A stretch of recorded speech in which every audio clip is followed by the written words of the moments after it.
Our topic is, बच्चों अभी तक हमने जो भी क्वेश्चंस किए हैं उनमें फर्स्ट एंट्री क्या होती थी? स्टार्टेड बिजनेस विद कैश, ये होती थी। मीन्स अभी बिजनेस जस्ट क्या हो रहा था, स्टार्ट हो रहा था। बेटे ऐसा भी तो हो सकता है कि बिजनेस स्टार्ट ना हो रहा हो, पिछले सालों से चलता आ रहा हो, और हमें पिछले ईयर के क्लोजिंग बैलेंस दे दे कि ये पिछले ईयर ये बैलेंस थे, अब इनसे क्वेश्चन स्टार्ट करो। पिछले ईयर के क्लोजिंग बैलेंस मींस इस ईयर के वो कौन से बैलेंस बन जाएंगे? ओपनिंग बैलेंस बन जाएंगे। तो अब हम उन ओपनिंग बैलेंसेस को डील करते हुए क्वेश्चन को सॉल्व करेंगे। हमें अक्सर एसेट्स और लायबिलिटी के ओपनिंग बैलेंस दिए होंगे। इसके ओपनिंग बैलेंस दिए होंगे एसेट्स और लायबिलिटीज के, तो हम लोग उससे कैपिटल फाइंड कर लेंगे। कैसे? एसेट में से लायबिलिटी क्या कर देंगे, माइनस, तो क्या फाइंड हो जाएगी? कैपिटल। मैं इसको एक क्वेश्चन की हेल्प से आपको समझाता हूं, फिर आप अच्छे से समझ सकेंगे, और मैं बैलेंस शीट भी आज रिपीट कर दूंगा। Now now students, look at the question. Student, write down the question.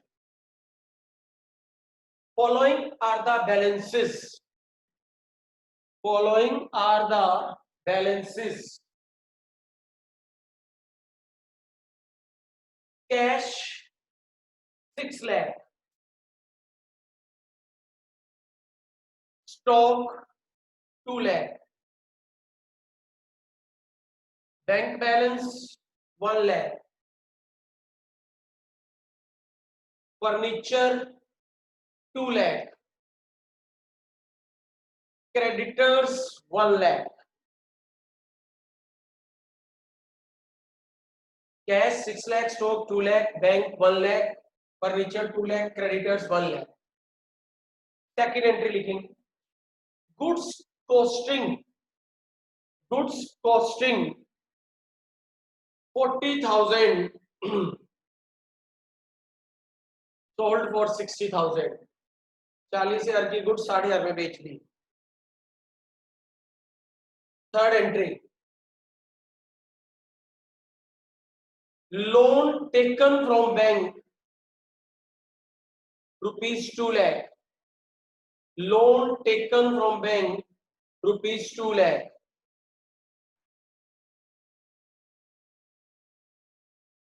Next, repayment of loan ₹1,10,000, including 10,000 rupees interest, including 10,000 rupees interest, including 10,000 rupees interest. Write down last entry, students. Shares purchase, share खरीदे हैं company के, shares purchase ₹40,000, amount paid by check,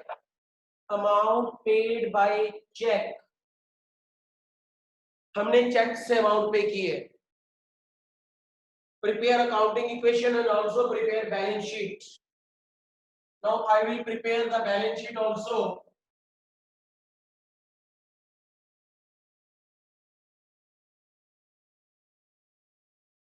As we know, assets are equal to capital plus liability. Assets are equal to capital plus liability.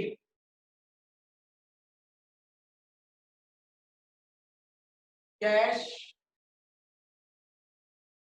Capital. बेटे opening balance में cash कितना था मेरे पास? 6 lakh. Stock है 2 lakh. Bank balance 1 lakh. Furniture 2 lakh, creditors 1 lakh। तो students assets दी हुई है 11 लाख की, लायबिलिटी में क्रेडिटर दिया ओनली 1 लाख का, तो एसेट माइनस लायबिलिटी 10 लाख क्या बन जाएगी? कैपिटल। 10 लाख क्या बन जाएगी students? Capital. Assets minus liability capital बन गई है, क्योंकि एसेट माइनस लायबिलिटी कैपिटल ही होती है, ये फॉर्मूला है। सेकंड एंट्री, गुड्स 40,000 की 60,000 में बेची है, कैश 60, स्टॉक में से 40 माइनस होगा, प्रॉफिट कैपिटल में ऐड हो जाएगा, क्रेडिटर्स पर कोई इंपैक्ट नहीं पड़ेगा। Cash is now 660, stock is now 160, bank is now 1 lakh, furniture is now 2 lakh, capital is now 1020, creditor is now 1 lakh। ठीक है स्टूडेंट्स। नेक्स्ट, लोन लिया बैंक से 2 लाख रुपए का। एक बात याद रखना, बैंक से जब भी लोन लोगे तो पैसा तो आता है, लेकिन उसको कैश में ऐड नहीं करना, उसके लिए बैंक का कॉलम बनेगा। हमारे पास क्वेश्चन में बैंक का कॉलम ऑलरेडी है। बैंक से लोन लिया है, कैश और स्टॉक पे कोई फर्क नहीं है, जो लोन लिया है वो बैंक में ऐड हो जाएगा, क्योंकि बैंक कभी कैश लोन नहीं देता, पहले अकाउंट ओपन करवाता है, फिर आपके अकाउंट में लोन का पैसा डालता है, और इधर बैंक लोन का एक कॉलम बन जाएगा 2 लाख रुपीज से। बैंक लोन का क्या बन जाएगा? Column. New equation will be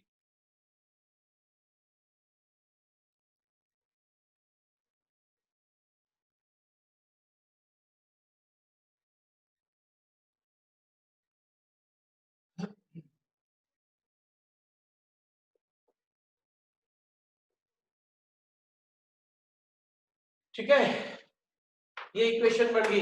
loan और बैंक में प्लस हो गया, कैश में प्लस नहीं होगा कभी भी ये। नेक्स्ट स्टूडेंट, हमने बैंक को 1,10,000 रुपए लोन क्या कर दिया? रिटर्न कर दिया। 110 का लोन क्या कर दिया बच्चों? रिटर्न कर दिया, जिसमें 10,000 इंटरेस्ट है। तो अगर मैं बैंक को 1,10,000 दे रहा हूं इंक्लूडिंग 10,000 इंटरेस्ट, तो इसका मतलब लोन तो मैंने 1 लाख का ही रिटर्न किया ना, तो लोन में से तो 1 लाख ही माइनस होगा, क्योंकि 10,000 तो मैंने किसका दिया है? इंटरेस्ट का दिया है, और वो मेरा एक्सपेंस है, उससे मेरी कैपिटल कम हो जाएगी, क्रेडिटर्स पर कोई फर्क नहीं पड़ेगा। दोबारा बोल रहा हूं, मैंने बैंक को 1,10,000 रुपए लौटा दिए लोन के, लेकिन उसमें 10,000 रुपए क्या था? इंटरेस्ट था। तो 110 में 10 इंटरेस्ट है, तो 1 लाख रुपीस क्या हुआ? 1 लाख रुपीस क्या हुआ? प्रिंसिपल अमाउंट हुई बेटे। 1 लाख रुपीस क्या हुई? Principal amount. ठीक है, अब लोन में से 1 लाख रुपए क्या हो गया? माइनस हो गया। 10,000 जो इंटरेस्ट है वो मेरा एक्सपेंस हो गया, कैपिटल में से क्या हो गया? माइनस। और कैश नहीं दूंगा कभी भी मैं, ये 110 बैंक में से क्या हो जाएगा? माइनस हो जाएगा, क्योंकि बैंक से लोन लिया था, बैंक में ऐड हुआ है, और बैंक को जो पेमेंट भी होगी वो बैंक के थ्रू ही होगी। देखिए बेटे, 660, 160, 190, 2 लाख, 10, 1 लाख, 190, 190। ठीक है स्टूडेंट्स, कैपिटल में से माइनस क्यों हुआ? क्योंकि वो मेरा क्या है? एक्सपेंस है, इसलिए कैपिटल में से क्या हो गया? माइनस हो गया है। लास्ट एंट्री, हमने शेयर्स खरीदे और पेमेंट चेक से की है, बैंक से। कैश पर कोई फर्क नहीं, स्टॉक पर नहीं है, बैंक में से माइनस हो जाएगा, और शेयर्स के लिए मैं किसका कॉलम बनाऊंगा? इन्वेस्टमेंट का कॉलम बनाऊंगा। बाकी अदर आइटम्स पर कोई इंपैक्ट नहीं है। ये मिल गई मुझे final equation. Now I got final equation.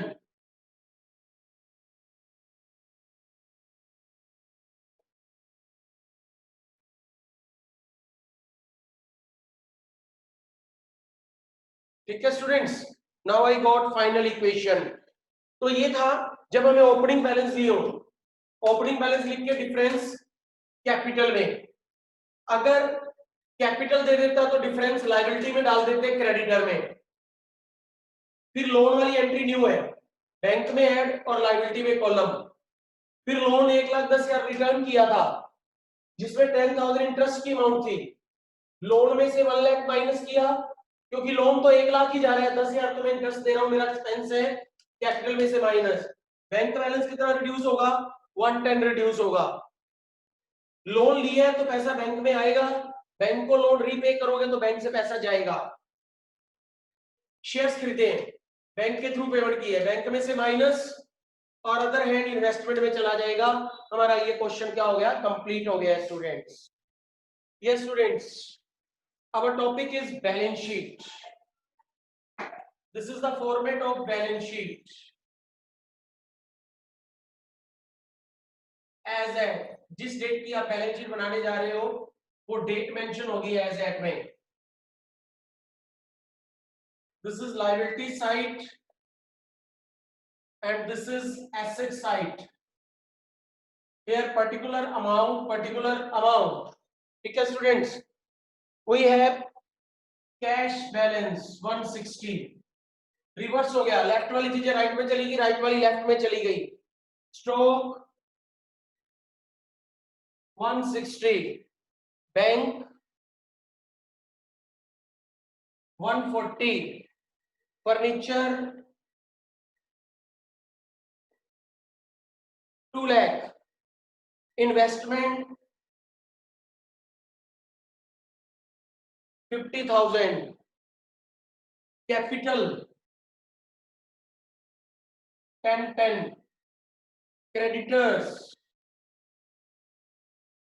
creditors are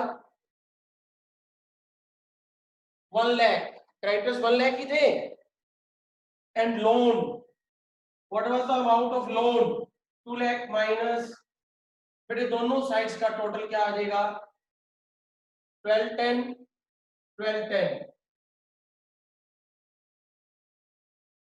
yes 1210 और 1210, दोनों साइड्स का टोटल क्या आ गया, इक्वल बैलेंस शीट। इसके बाद आपके काफी सारे चैप्टर्स में बैलेंस शीट आनी है, बैलेंस शीट का टोटल हमेशा इक्वल रहेगा। मैं नेक्स्ट लेक्चर्स में ये प्रूव करूंगा कि बैलेंस शीट इक्वल क्यों होती है।